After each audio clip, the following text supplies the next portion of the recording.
Hello, I'm Jordan and you're not, and this is my review on All Through the House. Now, All Through the House is a low-budget, independent Christmas horror flick. Now, what do I love? I love masked killers, I love slashers, and I love Christmas horror flicks, like Silent Night, Deadly Night, and Black Christmas. Now, I watched this with Megan the other night, my friend Megan, and I've kind of been wanting to see this for a while. I'd seen the trailer to it, like, at least last year, maybe. And they finally released it this year on DVD, and it has a purple, like, back. Is it supposed to be like that? It looks purple. I don't know why. So, it might be bootleg. I don't know. Who cares? So, it was good, I guess. For what it was pretty good.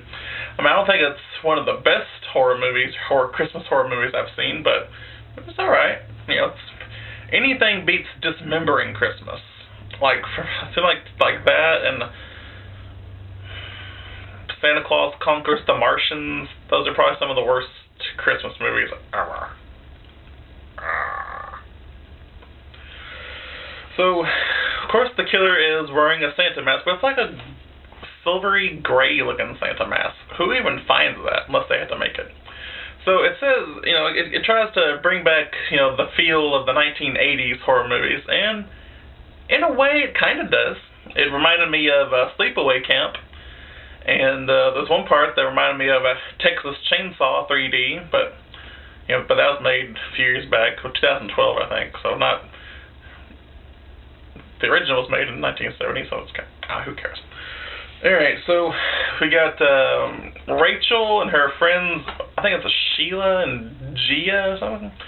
And then for some reason they're house sitting at Mrs. Garrett's house. Not to be confused with Mr. Garrett from Halloween 2, directed by Rick Rosenthal, made in 1981. Whenever I think of Garrett, I think of the security guard from Halloween 2 that gets his head hammered by Michael Myers. So maybe, fan theory, Mr. Garrett and Mrs. Garrett were together. Like that's his.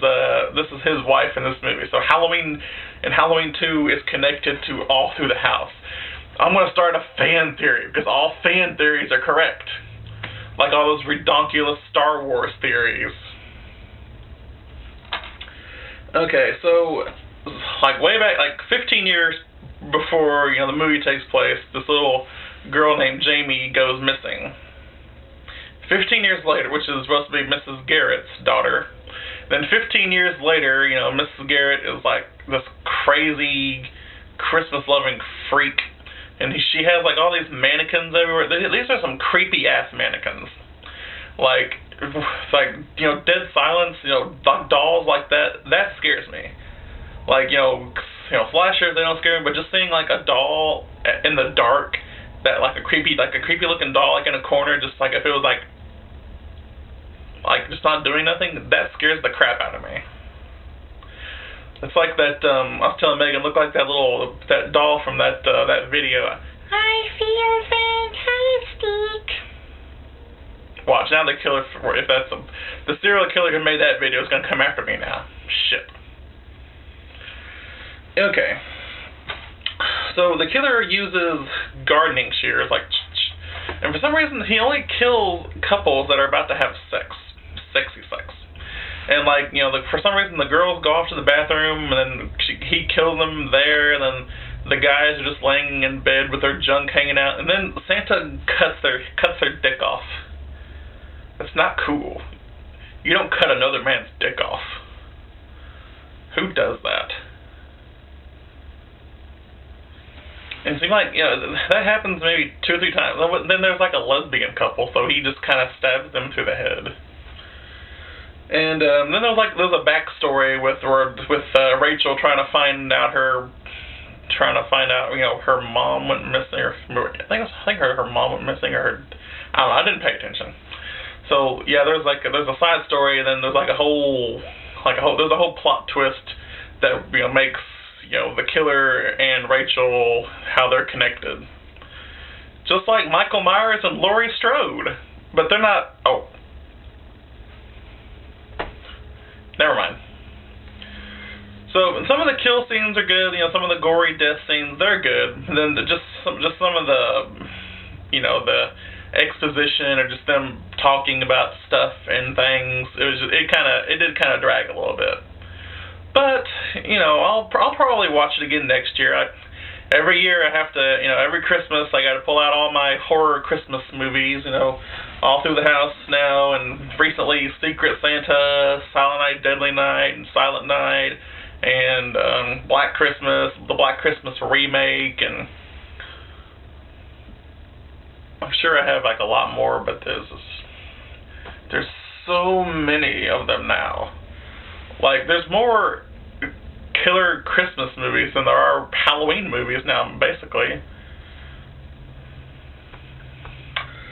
Alright, well, I'm going to give this movie a C+, just like Ralphie. I mean, that Ralphie got in the movie. Now, I don't give A Christmas Story C+. You know what I meant, right? Alright, so that's Secret Santa down and All Through the House down. Now, hopefully, I'll get Cannibal Claus soon. Let's see, I ordered that during the Black Friday sale, and it hasn't got here yet. They sent me an email saying that it was postponed because of something, but you probably don't care. But all right, so that's what I'm waiting for. Hopefully, I'll get it by Christmas, and hopefully, I'll review it for you. It's supposed to be about a guy dressed up like Santa Claus, and he's a cannibal, and he goes around, kills, and eats people. That sounds awesome. Alright, hopefully, next year there'll be some more Christmas horror flicks, and I really wish they would make The Last Christmas. It's a comic about Santa Claus fighting zombies and the zombie apocalypse. Would that not be amazing? Why aren't we funding this? Okay, so yeah, that's All Through the House, directed by Todd Nunez.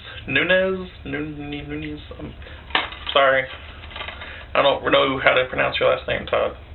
Nunez.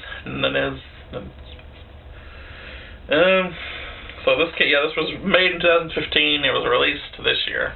All right, there you go. All Through the House, the perfect stocking stuffer.